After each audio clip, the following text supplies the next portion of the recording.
Hello, this is Brian Semmel with BBC News. Here we have an official BBC News exclusive with our own reporter in the field, Zach Hammond. Now, Zach, can you explain the situation?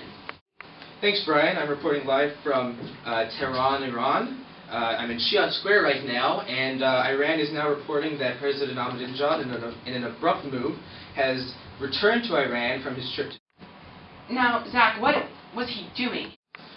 Well, Iran and President Ahmadinejad were reportedly talking with China over its energy dealings.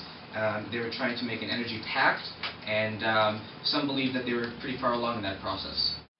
Zach, what is Iran's official response to Ahmadinejad leaving?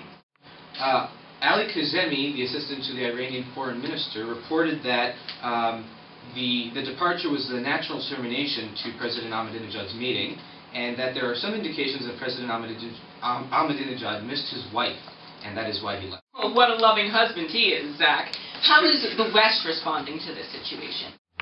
Ashraf Adil, an expert on the Middle East at the American University in Cairo, adamantly believes that President Ahmadinejad's departure from China is directly related to the student protests in Iran. He notes, if you are a foreign diplomat, would you really cut your trip short with a prime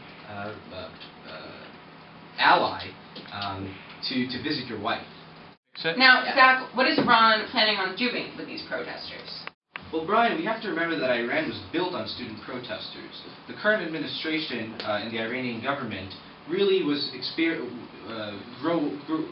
grew up in an Iran that was developing with student protests. So it's very reluctant to cut down on student protests.